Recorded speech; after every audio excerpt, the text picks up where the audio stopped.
if there's a lot of technology has created a lot of good, and as much good as as much good as it has created, it creates also the negative impact as well.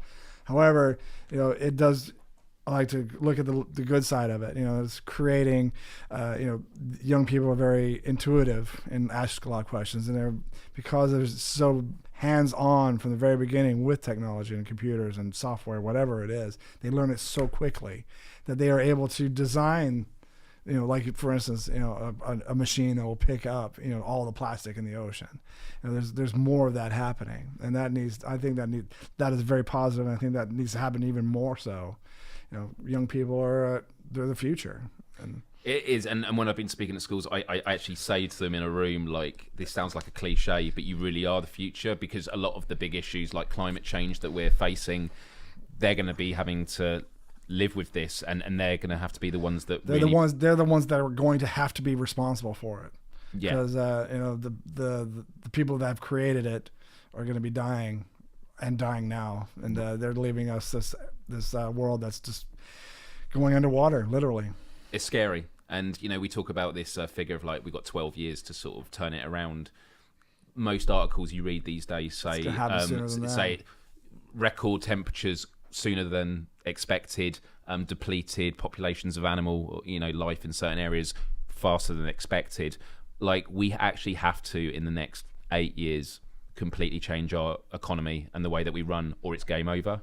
And I remember when talking about it, even with the governments that are running it now, that's not going to happen, because it's too costly for the economy, and it's but what's the phrase? I'm going to butcher the quote. There's a quote like, "If all you care about is money, try counting it while holding your breath."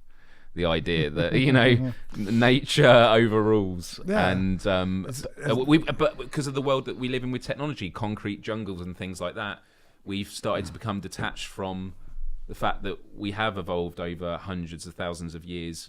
We came from the sea, like, we actually are a part of nature, the symbiosis that takes place. Absolutely. But most people feel like, no, we're humans. We can conquer nature. And it's like, no, we are nature. We are nature, but the world is a living organism, and it's healing itself the only way it can, by destroying the cancer that is upon it.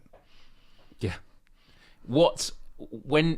Have you delved much into climate in your writings? Do you feel? No, it's no. That's I don't know why. I care about it, of course. That's what I'm saying, and it's not saying you have to. I'm just curious if there was something I overlooked in terms of, because there'll be themes that overlap to it, but no, I never really touched upon climate.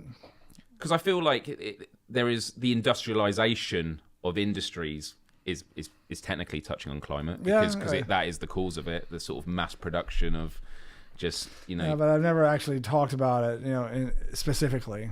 Sure. I don't know why. It's I know it's interesting. It's an interesting question. I don't know why I've never done that. Well, there you go. If you hear a Fear Factory song soon, called "Save the Planet," it's it's definitely affecting us all. Yeah, and obviously affecting us all on a daily basis. You see some of the photos of some place in the world where they have to have keep people in, like in China, where the smog is. Well, you think LA smog is bad, but then at the same time, China's building these skyscrapers which are basically cleaning the air. Well, that's good. It is good, and I saw in a YouTube comment, because sometimes there are good comments on videos, on a piece about the climate, saying he was from Pakistan, and he says that our government has just ordered the planting of 1 billion trees. And everyone was responding to it, saying it's good to hear these stories coming out.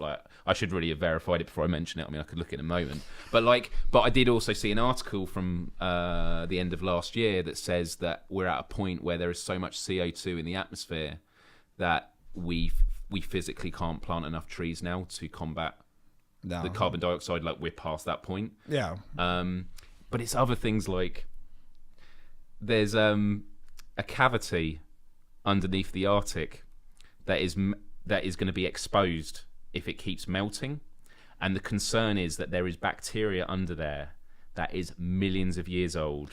Well, they're saying that about an area in Siberia as well. The permafrost that's melting. Right.